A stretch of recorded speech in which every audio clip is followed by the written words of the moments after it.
So we come from PC gaming. We know a lot about PC gaming. We've been doing it for, almost a decade now. That's a long time to be doing something for. We know a lot about PC gaming. We know a lot about audio. We know a lot about what makes a headset good and what makes a headset bad. For gaming, we have something we call the 12-hour test. You have to be able to wear a headset for 12 hours. It has to be really, really lightweight. Oh, wow. Probably more than, really lightweight, right? That's not what you anticipate. No, it wasn't. Yeah. So, no matter how much padding you put up here, right? If it's heavy, it's gonna annoy you after 12 hours. Absolutely. So it has to be lightweight. It has to be extremely comfortable. These are like really, really big. They're really, really thick. They'll fully go around your ears. Try them on. We know a lot about durability. We know that, people who play games are generally younger, and I guess for many people it takes like a while, like throughout the time of their life, to get to a point where they actually respect the stuff that they pay money for. Right. So when some kid mocks you religiously because he just killed you in a game, people take their heads and throw it into the screen. It has to be able to withstand some punishment. Because it's lightweight, another problem occurs. People forget they're wearing it. Right. Which is like the prime function in the headset. Like you actually have to forget you're using a mouse or anything. Right. But so people stand up, they forget they're wearing it, and they jerk the cord out. Yeah. To add that, we've added a full centimeter of rubber base here. That also extends into the ear. You can actually destroy this. Okay, I'm glad he's doing that. Another place a headset will die is when people get the cord tangled in the wheel of their office chair. Right. This is double-braided nylon. Oh wow, look at that. It has to be. See, people don't try to slowly untangle the thing, they just yank it. Right, exactly. So less knots now. Yeah, and I guess finally, the third place where a headset will die, again something we learned, is during transportation. When you put a headset into a bag, it will get like twist and like do a lot of punishment. Dude. This will do this, but it actually comes apart. Like this. Oh, very nice. And that makes it really safe and easy to transport.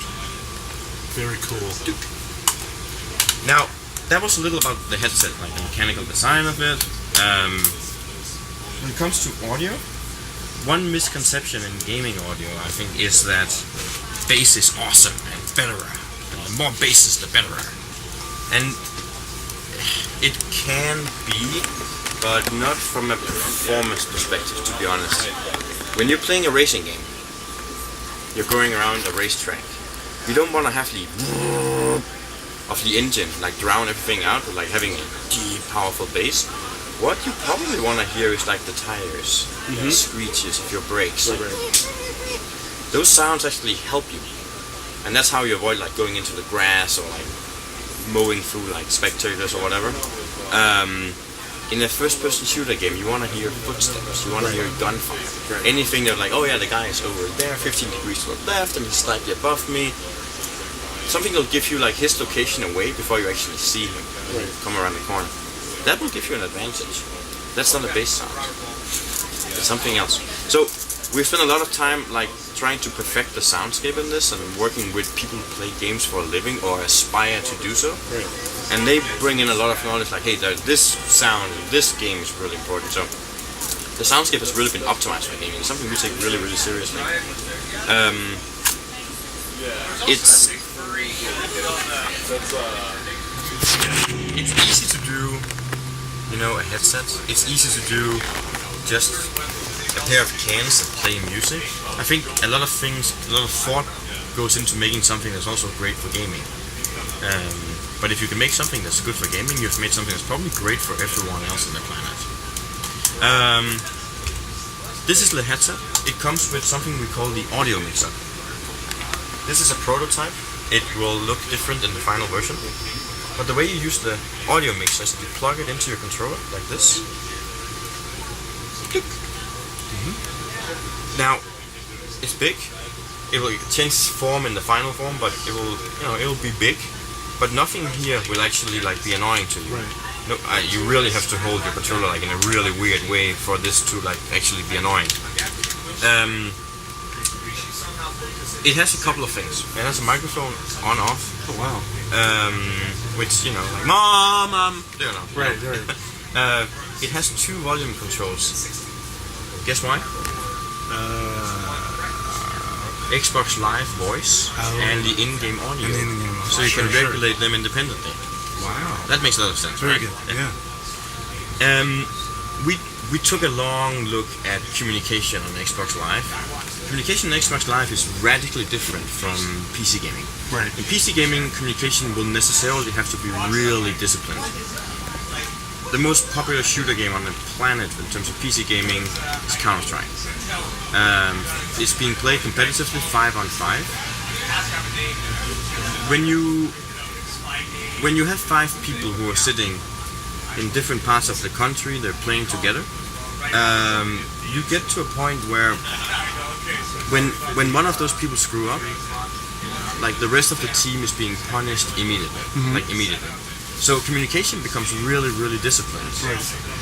When you have World of Warcraft, 40 people going off on a raid, communication has to be really disciplined, otherwise like everything just disintegrates into chaos. Right.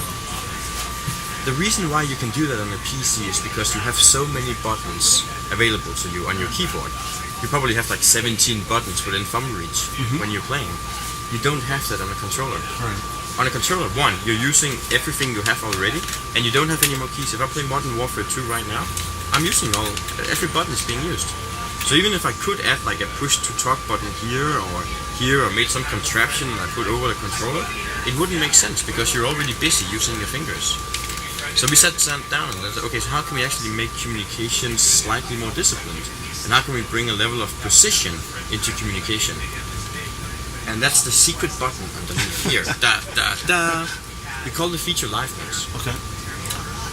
What Live Mix does is that it will actually look at the levels you're using right now for in-game audio and for Xbox Live chat voices. And when one of your teammates speak, it will balance it for you.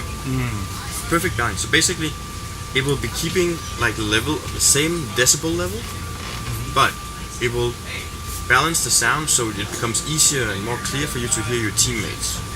In the middle of explosions and gunfire and whatnot, you can still hear what everyone is saying.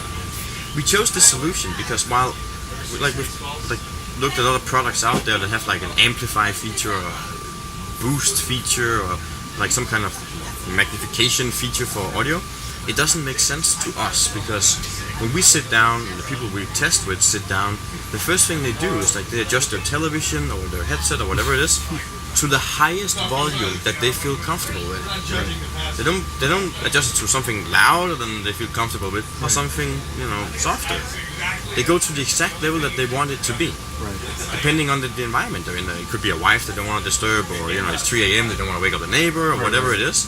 Then it doesn't make sense that to have an action or a voice or anything happen in the game that will go above that level and just make it louder.